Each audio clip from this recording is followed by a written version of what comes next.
Hello everyone, this is Raju signing in, and with that I present before you the second installment of the Helping Hand series, where we are going to discuss the second exercise of the Lines and Angles chapter for class 9. And in this video, not only we are going to deal with the sums which are related to the exercise, but also we are going to deal with certain concepts and sub-concepts, certain axioms, certain theorems which will help you hold a very complete grip in this particular exercise. So without any further delay, let's begin. And the second exercise is all about parallel lines and transversals. So let us talk a bit about this too. So what are parallel lines? So those lines which never intersect each other, never meet each other, are known as parallel lines. So simple. Now, what are transversals? Now, any line that intersects two or more lines at some specific points are known as transversals. And let's say there is a transversal on any two parallel lines intersecting at some specific points. Now what will happen? Because of a transversal passing through the parallel lines, certain angles or certain number of angles will be formed. To be more specific, 8 different types of angles will be formed, where certain groups of angles may be considered as exterior angles, certain as interior, certain others may be considered as corresponding angles, certain others as alternate angles. So all these different kinds of angles which are formed because of a single transversal passing through parallel lines at certain specific points, we will discuss each and every angle in simple details. So let's understand what corresponding angles are. Basically, corresponding angles are formed when a transversal intersects two or more straight lines. Now, what are corresponding angles? Those angles which has got similar sort of orientation or similar in nature are known as corresponding angles. For example, as you can see in the video representation, the angles which are formed at the right corner of a transversal below both the straight lines are regarded as corresponding angles. Similarly, there are 3 more pairs of corresponding angles present. Now, try and find it out. Now, having said that, let's understand what are exterior and what are interior angles. The angles which are formed at the exterior side of the intersecting region are known as exterior angles, and the angles that are formed at the interior side of the intersecting regions are known as interior angles. Having understood about the exterior and the interior angles, let us understand about the interior alternate angles and exterior alternate angles. So those angles which are interior angles on the first place but are present on either side of the transversal, they are known as interior alternate angles. Similarly, those angles which are exterior in nature but are present on alternate side of the transversal, they are known as alternate exterior angles. Having understood about the alternate angles, what would happen if there is an angle that are interior in nature but are located or placed at the same side of the transversal?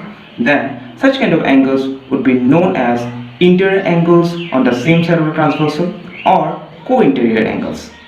Now, since we have understood about the different types of angles that are formed because of a transversal intersecting 2 or more lines, now let us understand a few axioms and theorems related to the same concept.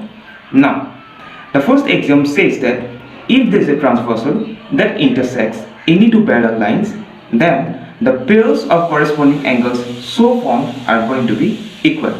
In other words, if there are 2 straight lines upon which there is a transversal such that there are pairs of corresponding angles so formed are equal, then you can say that both the straight lines upon which the transversal intersected are parallel lines. Then there is another theorem which says that if there is a transversal that lies upon 2 parallel lines, then the alternate angles so formed are going to be equal. Or in other words, if there is a transversal which lie on 2 or more straight lines, and if the alternate angles so formed are equal, then the lines upon which the transversal lie are going to be parallel. Simple, right? Now there is a last theorem which says that if there is a transversal that lie on any 2 or more parallel lines, then the co-interior angles so formed or the interior angles on the same side of the transversal are going to be supplementary in nature, that is, they would add up to 180 degree. Or in other words, if I reverse the theorem in such a way that if there is a transversal that lie on any two or more straight lines, then if the co-interior angles so formed because of that, if it adds up to 180 degree or are supplementary, then the straight lines upon which the transversal lie are nothing but parallel lines. So since we have understood about the different concepts which are required to deal with various sums related to this particular exercise, so without any further delay, let's jump into the exercise and do some interesting geometrical sums. So let's move towards the solutions of the sums of exercise 6.2, and here I provide you with the solution of question number 2 from exercise 6.2, where the question says that AB is parallel to CD and CD is parallel to EF, and along with that it is also said that angle Y and angle Z's ratio is 3:7. Since the ratio is given and the exact value is unknown, therefore we can consider Y to be 3x and Z to be 7x, so that we can move or we can proceed towards finding the exact values of these unknown variables. So therefore we can write that let Y be 3x and Z be 7x. Now here, if you look at the diagram, I can also say that angle Y is equal to this particular angle. Let's assume this particular angle to be R. Okay, so we can say that angle Y is equal to angle R. Why? Because it is vertically opposite angles. If these two lines are parallel lines and this is a transversal, then angle Y will always be equal to angle R. The reason being they are vertically opposite angles. So I can write that angle Y is equal to angle R, the reason being vertically opposite angles. Now since angle Y is equal to angle R, then I can write angle R is equal to 3x. Why? Because we have considered Y to be 3x, and since Y is equal to angle R, so therefore we can write angle R be 3x. And here you can see that angle R and angle Z, they are co-interior angles or interior angles on the same side of the transversal, and we know that if there are two parallel lines and there is a transversal where we have two interior angles on the same side of the transversal, then those interior angles on the same side of the transversal will sum up to 180 degree. That means angle R plus angle Z will be equal to 180 degree. Why? Because they are co-interior angles. Co-interior angles. So angle R we have considered as 3x and angle Z is 7x equal to 180 degree. Let's solve it. 10x equal to 180 degree. So therefore x will be equal to how much? 18 degree. So since we have found the value of x, then definitely we can go for the value of R. Now R we have considered as how much?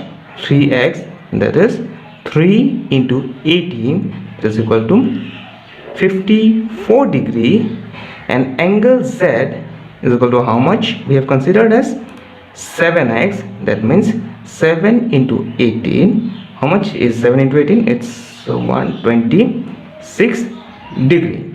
Now up to here we have done. We have found the value of angle R and angle Z.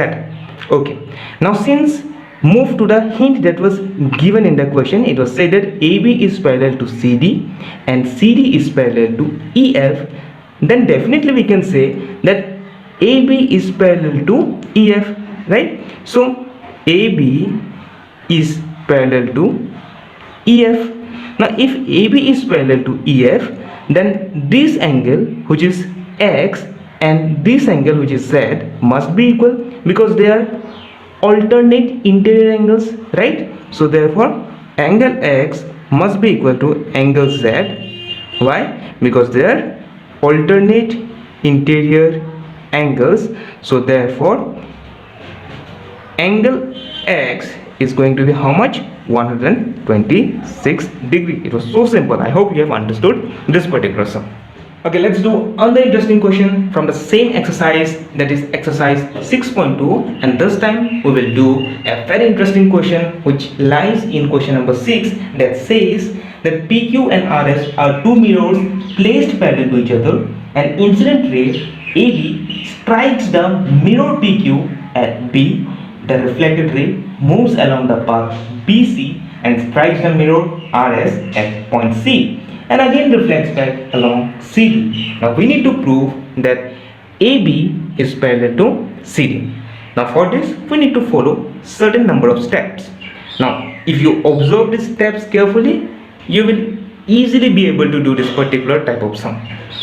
So in the first step we will draw a perpendicular. The first perpendicular is drawn in such a way that it is perpendicular to the mirror PQ, and the second perpendicular is drawn in such a way that it is perpendicular to the mirror RS.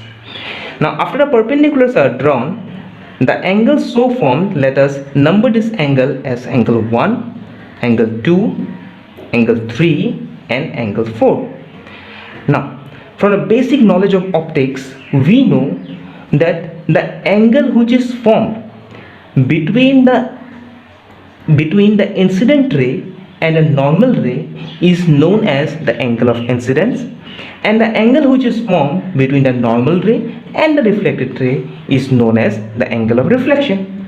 Now we also know that angle of incidence is equal to angle of reflection. Therefore can we write that angle 1 is equal to angle 2, and similarly can we write that angle 3 is equal to angle 4. Why? Because angle of incidence is always equal to angle of reflection. Okay, and mark this as equation number 1. Now after the first step is complete, let's move in to the next step. Now in the next step you need to understand that when perpendiculars are drawn on parallel lines, the perpendiculars themselves act as parallel lines. So therefore this perpendicular is parallel to this particular perpendicular, and if these two are perpendicular lines, then this particular line, that is BC, will act as a transversal, isn't it? Now if this is a transversal, then angle 2 is going to be equal with angle 3 because they are alternate angles. Yes, so therefore angle 2 is equal to angle 3 because they are alternate interior angles. Right, mark it as equation number 2. Now combining equation 1 and equation 2, we have angle 1 is equal to angle 2, which is equal to angle 3 and is equal to angle 4. So can we write that angle 1, therefore angle 1 plus angle 2 is equal to angle 3 plus angle 4, because from Euclid's geometry we have already seen that if equals are added to equals, then the whole is also going to be equal. So therefore angle 1 plus angle 2 is going to be equal with angle 3 plus angle 4. Now what is angle 1 plus angle 2? Can we write in place of angle 1 plus angle 2 that angle ABC is equal to angle BCD, right? That means this entire angle is equal to this entire angle, right? Now remember, during the discussion about theorems we have discussed that if there are two straight lines upon which there is a transversal, and if the alternate angles are equal, then the straight lines upon which the transversal lie are going to be parallel lines. Yes, so since ABC and BCD is equal, which are acting as alternate angles, therefore AB must be parallel to CD. So hence proved. hence proved. So it was so simple, right? So out of 6 questions, again I have done 2, the rest 4 is your job. So if you find any difficulties doing the rest of the sum, you can comment me below in the comment box. And if you have loved this content, please do like, share and subscribe. Thank you very much for your patience.